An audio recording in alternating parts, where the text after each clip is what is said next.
2017, a new Secretary-General, Antonio Guterres, arrives at the United Nations dedicated to reform, gender parity and conflict prevention. Around the world, the list of challenges keeps growing. We are a world in pieces. We need to be a world at peace. The world's fastest growing refugee crisis evolves in Myanmar.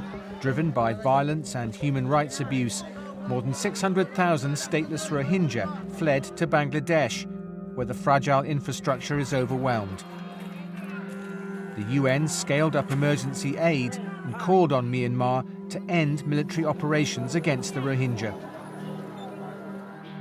No one is winning today's wars. In Yemen, 8.5 million people are on the brink of the world's largest famine in modern times.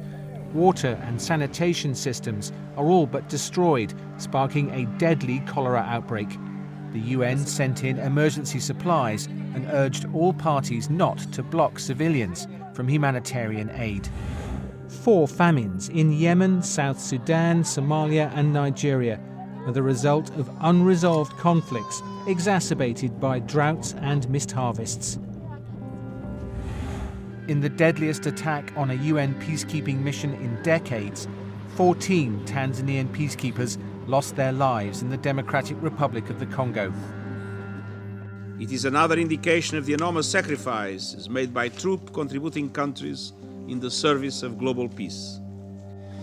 The mission MONUSCO is the largest in the world, with a mandate to challenge armed groups who've kept their grip on the vast mineral-rich region for years.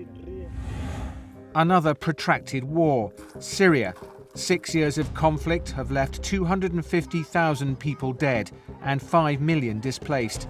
Some people returned to liberated Aleppo, while in besieged eastern Ghouta, thousands of people received food and medicine from a UN aid convoy. Fighting continued in other places, including chemical weapons attacks.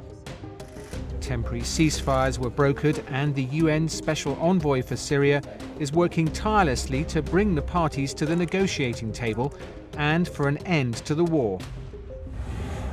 Almost 100,000 migrants crossed the Mediterranean Sea in 2017. More than 3,000 have drowned.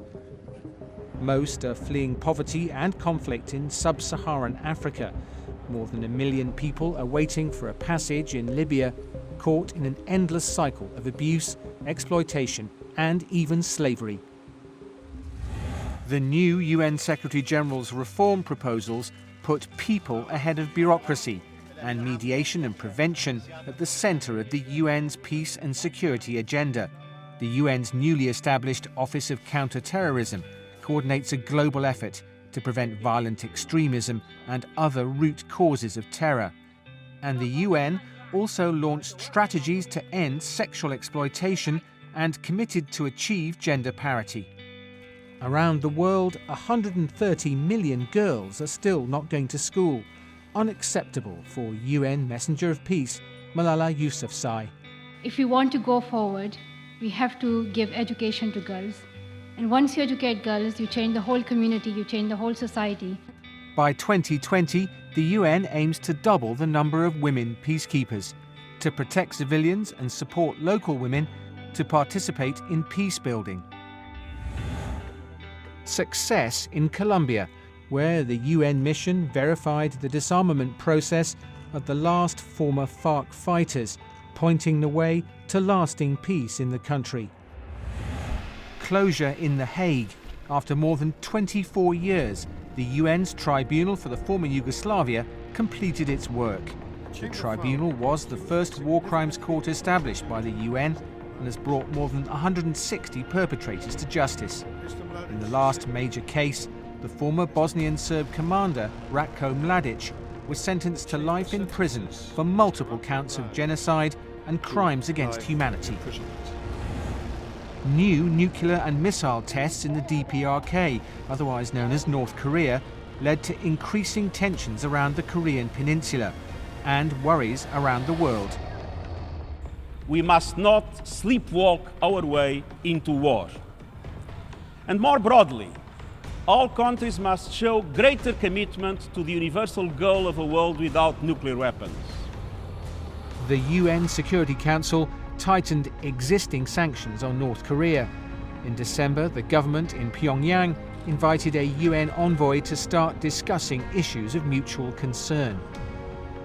Meanwhile, 122 countries voted for the first ever treaty to completely prohibit nuclear weapons, a historic moment for disarmament. Waves in New York.